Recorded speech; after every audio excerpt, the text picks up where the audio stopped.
Hello and welcome to this tutorial, and in this tutorial today I will be telling you about the system variable row count. So how and where we are going to use this row count, so I will be explaining everything. So first I will go through the description or what is the use of this, and then I will be showing you few examples so that you can have a good understanding of row count. There are two important things that you need to remember about row count. This row count stores the number of updated row counts of the previously executed DML statement. So it stores the number of updated records. So if you update any table, then if you want to fetch how many records got updated, so you can see the information. But another thing that you need to remember, that there is no accumulation of previously executed DML statement. So I will show you the example that it cannot. Suppose if you have written two update statement in a procedure, so it cannot store the previously executed DML statement. I will show you in an example now so that you can have an understanding. So first, for this example, I have created a table called T, and there are two variables num and val. Then I have inserted, there are three values, three rows, 1 1 2 2 and 1 2. And now I will update the table T using a procedure. So let me write the procedure, and after that, so I will write a small procedure where we can utilize this variable row count. So I will create a procedure called proc update, and I have a variable out updated rows. This is as int, as begin. Now here I will write an update statement. So for update my table T, set val equal to val plus 1, where val is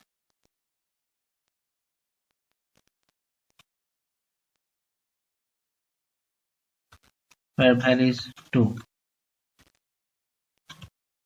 So in this short statement, what does it define? That where the value is 2, where the value is 2, like this row and this row, so here the value will be updated by plus 1, so it will become 3 and 3. And so now we want to show how many records got affected. So we can write the output variable row equal to rows. So in this case, row count, yes,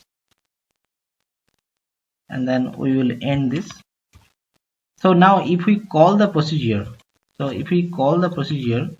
proc update, so what will happen? So it will show the result as 2, because there are two rows got affected, this row and this row, because the value of this has become now 2 3, and for this one has become 1 3, and the other one we have not touched in the update statement, so it will be 1 1. So now we will show you another example where we have talked about the row count does not accumulate of the previously executed statement. Let me show you the example here. So now what we'll do, we will alter the procedure. So after executing this procedure, now we are going to alter it.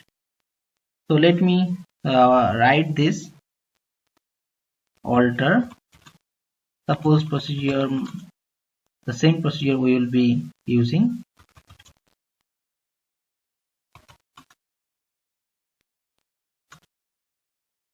And we are going to write the variable output variable as int,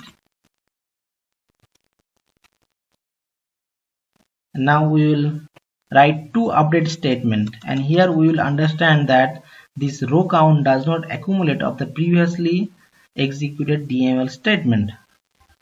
So update is our DML statement. So we are going to update.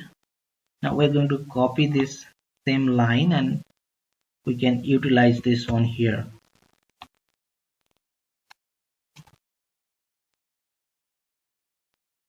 Suppose now we're going to change this to 3,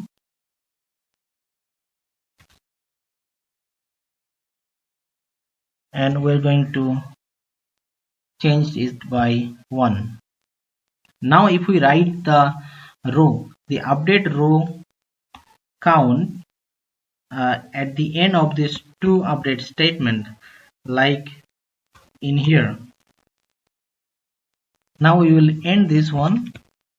Now if we call the procedure, what will be the result? Suppose if we call this procedure now, so the result will be actually 1. Why only one row will be affected? Look, if we see here, val is 3, means this row has become, will be affected, it will be updated by 4 and 4. This value will be 4 and 4, and the value is 1, means here also it will become 2. But as I told that the updated row count does not accumulate of the previously executed DML statement, means this whatever records got affected by this statement, this above one, it will not be stored here. It will be stored by the last statement. Whatever the last statement, it will be stored here. But if you want to also store the same, if you want to store both the statement records, then you have to write the row count in the middle of these two lines, so that you can have both row count in the result. So I will show you the example now. So this is the last example, and now we will actually store this information. Now we will store both the row count, both the affected row count. Now we will write the same alter procedure. It is proc update, or we may copy it from here.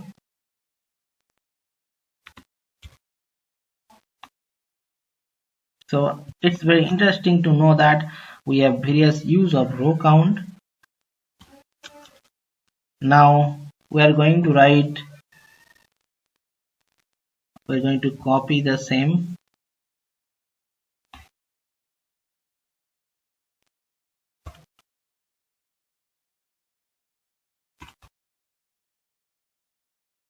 Now suppose where the value is 4,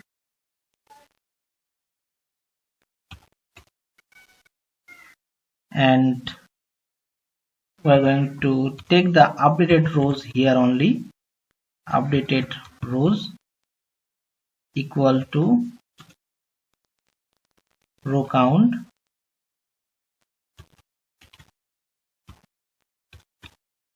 Now we are going to write another update statement where the value is 2.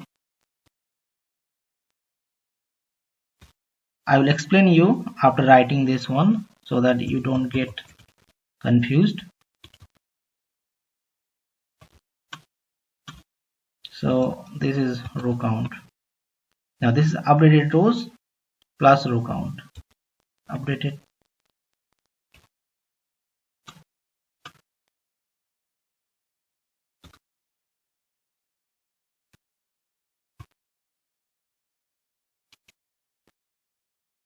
Now we will end this.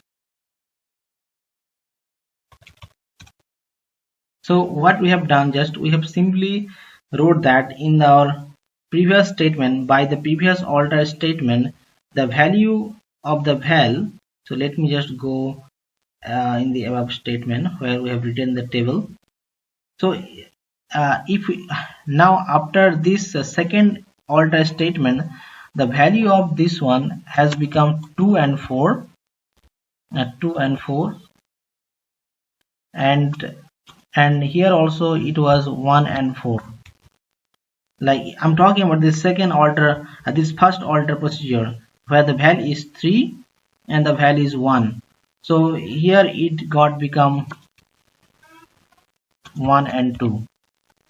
Now what we have written in the last procedure, that where the value is 4 and where the value is 2 means, so these two rows will be affected and also this row will be affected by the second update statement.